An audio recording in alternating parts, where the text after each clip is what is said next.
Hey there everyone, welcome back. This is the Gerbil and this is part 2 of my Ewok strategy guide for Star Wars Galaxy Heroes. But today we're going to go a bit more in depth for immediate to advanced and of course beginning users or players, and we're going to look at the 2 Ewok events, though caveat, I'm not going to discuss those in depth, but we're also going to look at turn order, placement, combat strategies, and optimal squad compositions, and I'm going to try to get pretty detailed on each of those. Couple quick notes before we get started. In the description below, you can find timestamps to any of these items, so if you want to jump right ahead to one, check that out. And there is a PDF that's downloadable of this presentation. All right, now the first Ewok event, there are 2 exclusive Ewok events, is the ATST event called Indoor Escalation. Now, most people are going to start hitting this with the 5 beginning Ewoks, I guess is how you could say that. Chirpa, Teebo, Pablo, Elder, and Scout. And they work well, you can complete it. I'm not going to go into a whole lot of detail here other than to say that the rewards are, you get 150,000 credit for tier 1, 20 Wicket shards, and you can only use Ewoks. Recommend gear 10 plus, though you might be able to squeeze by with 9, but I remember sweating and grinding away being so hard. After you clear the first tier, there is a bonus tier 2 that opens up. First time you complete it, you'll get some 5-dot mods. Every other time, 2 to 4 Zetas. And I think I got 4 Zetas once in 3 or 4 years. But tier 2, you can use any characters. All right, the second exclusive Ewok event is unlocking C-3PO. And we're going to talk a lot about 3PO in just a second. But Ewoks are required for this. It is a brutally hard legendary character event, and one that gives a lot of players a very, very bad feeling towards the Ewoks, because they feel that they had to gear them up so high to get C-3PO, and then they never use them again. That's one of the reasons I'm making these videos, because most of you all have gear 11, 12 Ewoks lying around, and they're just collecting dust, or you're throwing them on defense and GAC, and both of those are bad ideas. So check out some of these folks online, AP Gains, Arnold T101, Nukin, there's a million of them who have posted some guides. They're very, very helpful. Many of them are about 15 to 20 minutes long each, which is why I'm not describing them here. But let's talk about Mr. C-3PO here. If you've seen Return of the Jedi, you know he's kind of like the golden god. Well, he works really good with Galactic Republic, Rebels, and a lot of other teams, actually. He's very plug and play. And his kit is really long, complicated, and detailed like a galactic legend. So let's ignore most of this verbiage, and let's just underline the most relevant parts for Ewoks. Oops, yeah, that's a lot. So let's just sum this up in a nice, cute bullet point. Essentially, C-3PO is going to give all your Ewoks the potential for a 30% maximum health bonus, plus 15% protection, plus 15% critical chance. He's going to reduce their cooldowns so that they can use their specials over and over again. He's going to give you plus 70% defense penetration, plus 70% critical damage, and plus 70% potency. Yeah, you're reading that right. Now that all comes as a caveat, though, that your Ewoks have to get stacks of what's called translation.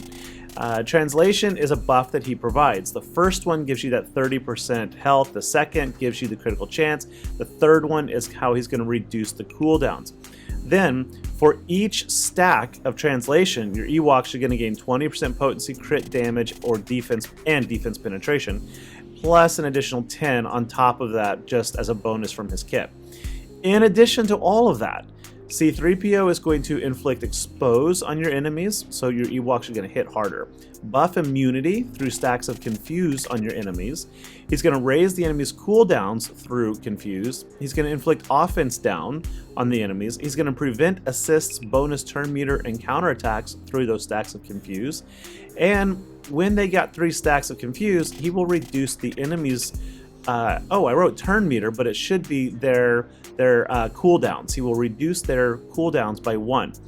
Also, C-3PO is going to call a mass assist, which means all of your Ewoks will attack They will all share or gain 20% turn meter through Chirpa's leadership.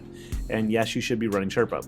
So he is transformative, and I'm going to show you in a moment a video, an identical match with and without C3PO, and I'm going to walk you through the turn-by-turn strategy.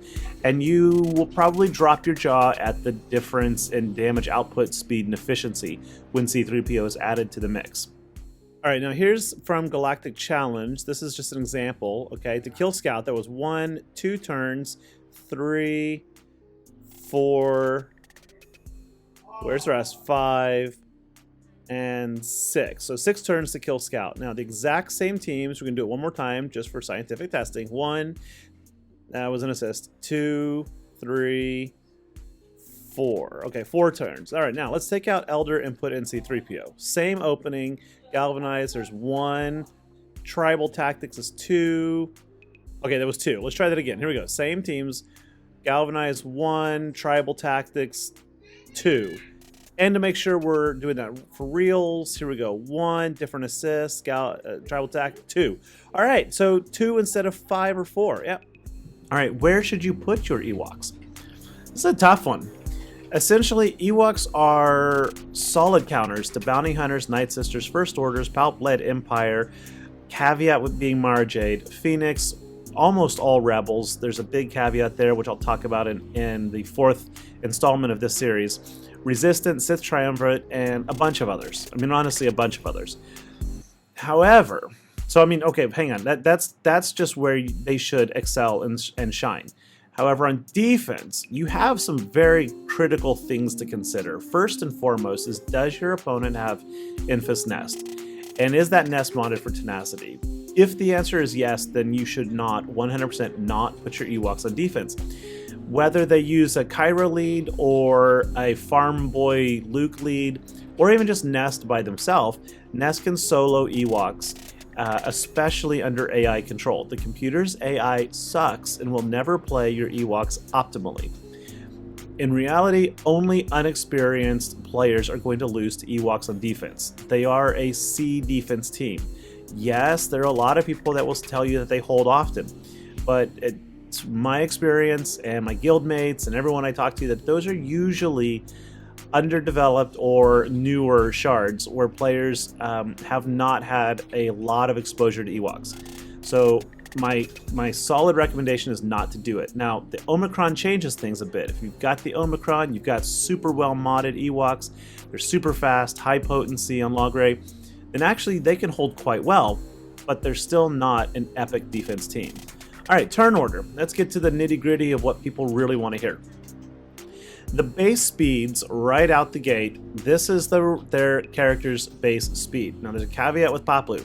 And if we look at this top down, Wicket Scout are the fastest, they're attackers. Then you got your Logray support, Elder healer, Teebo tank leader, Chirpa leader, Pablo tank. And this is completely flipped from what we want in reality. When Pablo is not taunting as he starts, he gets bonus 25% turn meter, and that's going to be very important. Through mods, the ideal turn order needs to be flipped upside down. You need Pablo going first, likely followed by Chirpa, Logray, Wicket, and then Elder at the end. Notice I'm not putting in Scout and Teebo here because I'm going to kind of focus on these 5 Ewoks as the core 5, and I will talk about them later. But their turn order is far less important. It really is. Now, note higher speed the better on both of them, but they're not real critical. There's an alternative turn order where you flip Chirpa and Logray, so that Logray goes second, Chirpa goes first, and I will show you why that matters in just a moment. But for the most part, you want Poplu first, Chirpa second, Logray, Wicket, Elder. All right, now there's several standard or basic strategies, and I'm going to go through 3 of them, and I'm just going to call this one the standard strategy. And there's a caveat, little RNG star there.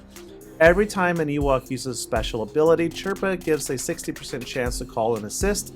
That assisting Ewok will gain 20% turn meter, and that's going to potentially wreck what you're about to see. But here's how it should go down. Poplu should go first and not taunt. This is where most players, even experienced ones, mess up immediately. He does not need to taunt because you need to take 8 to 10 turns before the enemy takes their first. If that's the case, you're wasting your taunt. Instead, he needs to use Galvanize, which is going to cleanse him and the target Ewok that he calls, which is ironic, but yeah, that's what you're going to do because it's going to have them assist. And normally, you're going to ask Chirpa to assist. Now, when he does, Chirpa's going to swing in with his basic, gaining 20% turn meter from his leadership, 10% turn meter from Galvanize, and then Chirpa's basic kit is going to give him 35% for hitting with his basic. That means he's going to go next. He just gained 65% turn meter. Now, Chirpa is going to use Tribal Unity, targeting any Ewok or enemy with over 50% turn meter. Why? Whenever Chirpa hits the enemy with 50% turn meter, he's going to gain himself 55% turn meter. So he's basically just going to recoup half of his speed over and over again. Now, of course, if there's a big threat, you need to hit that instead. But when he uses Tribal Unity, all Ewoks are going to gain speed up. That's 25% more speed. That means Paploo is now up plus 50% speed. 25 from Chirpa, 25 from his kit. In addition, all Ewoks are getting at 20% turn meter. And then if Elder's on the team, he's going to swing in with a 60% chance to give them another 25% turn meter. Chirpa himself, like I said, is going to get that 55, plus some buffs that his supporting Ewoks are going to share with him. Next, ideally, Logray should be the third fastest. He's going to use Hypnotize on either a tank or the most threatening enemy or someone with high turn meter to remove all of that turn meter. Also, it's going to remove their buffs, so you can get around the tanks, and then it's going to daze the enemy teams. So this is where you're going to need that potency on him. Alright, after that, Wicket should be fourth. He's probably going to want to use Forest Ambush. It's an AoE attack. For each crit, it's going to deliver 10% turn meter to all your Ewoks. If he gets extra turns, you're going to want to use the Gorilla Strike so that he can put probably Ewok Elder into stealth to protect him. Yes, not Paploo to put in taunt, but Ewok Elder. You want to protect him. Or maybe you want to target an enemy with 50% turn meter with Chirpa. That's going to make Chirpa take an immediate turn after this, because that means that Chirpa is going to go way past 100% turn meter.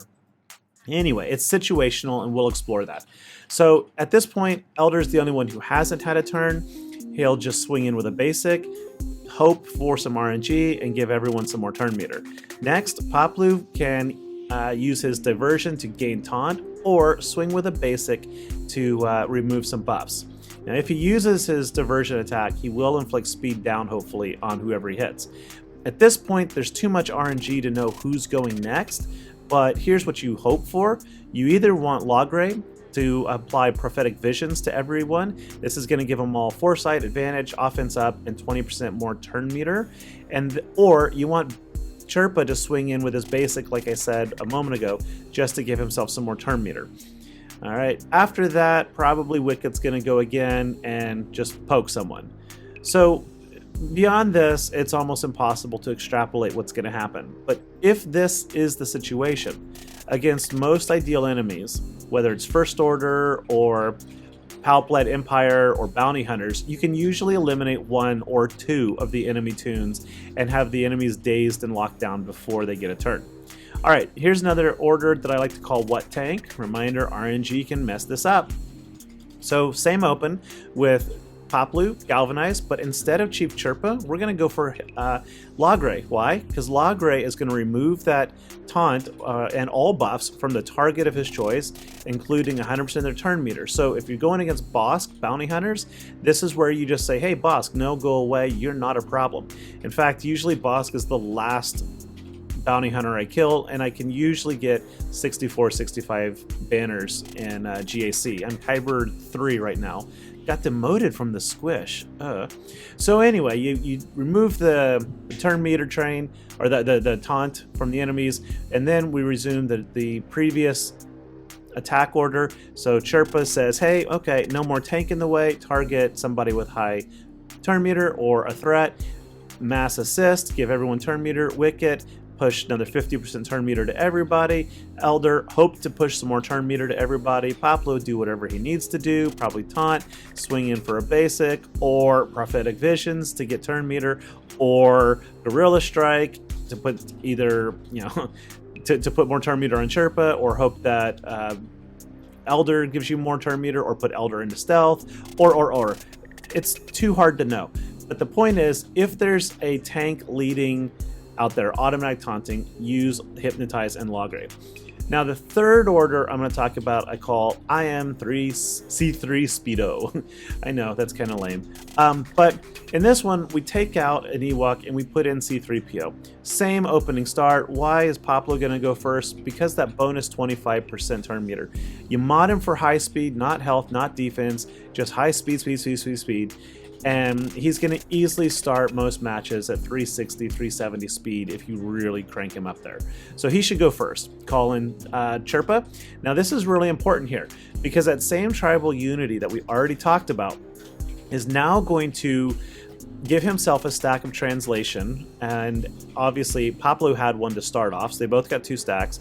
But the tribal unity calls in one non-Ewok to attack. Now that's going to be C3PO, which means he's going to apply his first stack of Confuse on a target.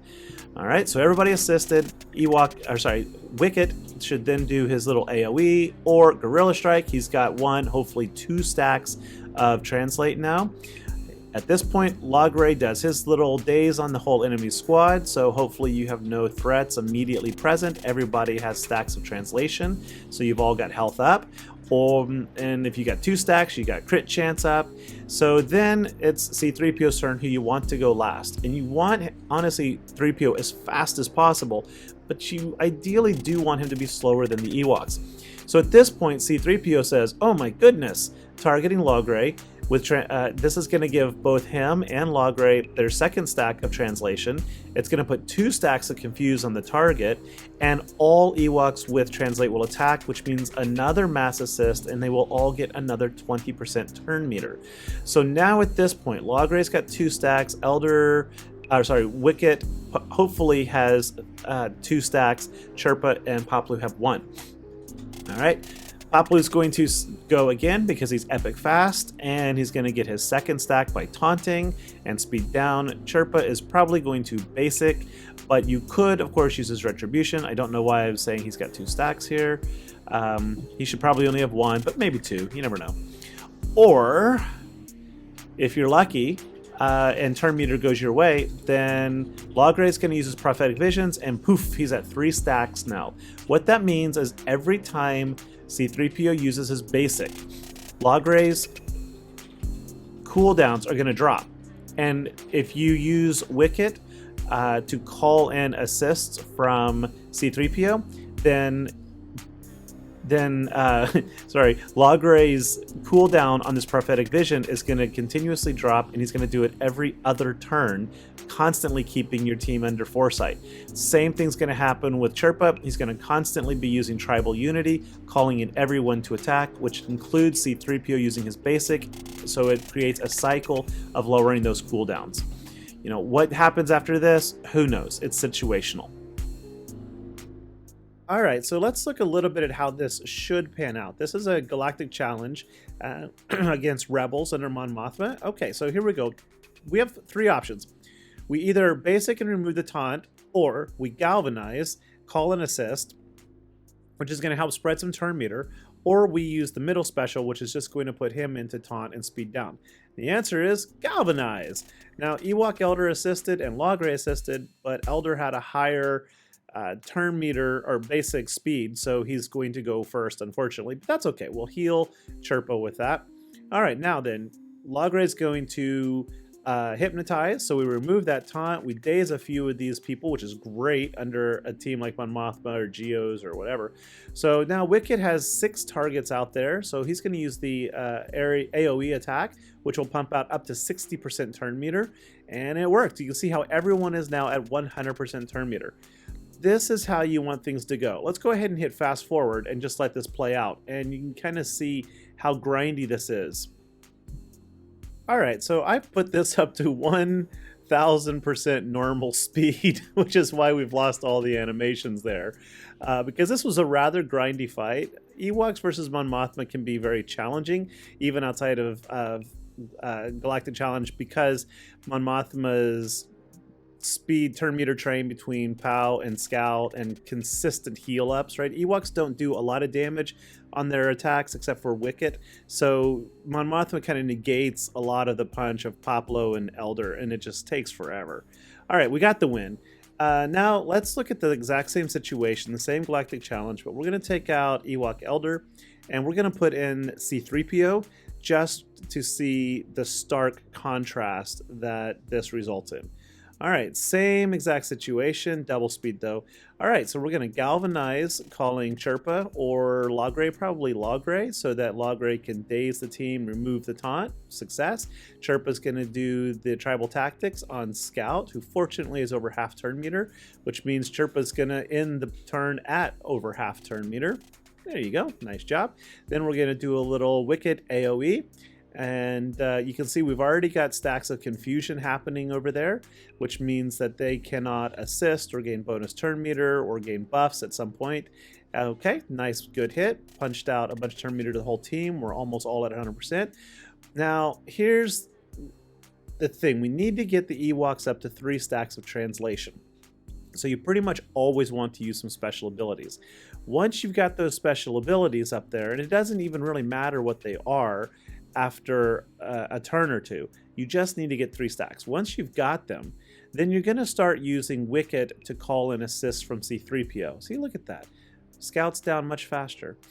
Okay, once you've got those 3, like I said, Wicket's going to use his special to call in C-3PO to assist. And then every time you use a tribal tactics ability from Chirpa, look how fast, look at that, just boom, another character down.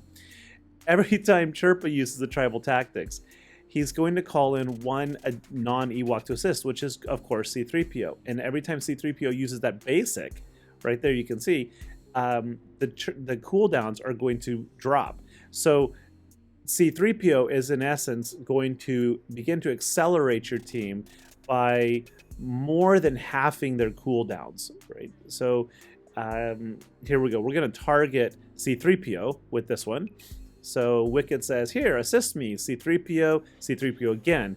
What that did, that just dropped the cooldowns twice. So now Wicket, who has 3 translation stacks, he will do that same attack next turn, which is his biggest hit. And then here we go. Tribal Tactics, it's got a cooldown of 4, but watch how fast we get to reuse it. Okay, so it's done. C-3PO did it, and luck be with us, he basicked again. He just basicked a 3rd time. We're going to remove some turn meter now from Cara Dune. We're going to try for a big hit over there. Not much happening. Now Wicket is going to do an AoE. Actually, he didn't. We called in C-3PO, which brought us Chirpa, and Chirpa's ready back-to-back tribal assists. That is what you really want to try to achieve, and you can see how this match with C-3PO went a lot faster and a lot more effectively. All right, squad compositions. So, oh, look at that. Hey, Scout, you're not supposed to be there. So there are really only 2 squads for 5v5. There's the best and there's the early game.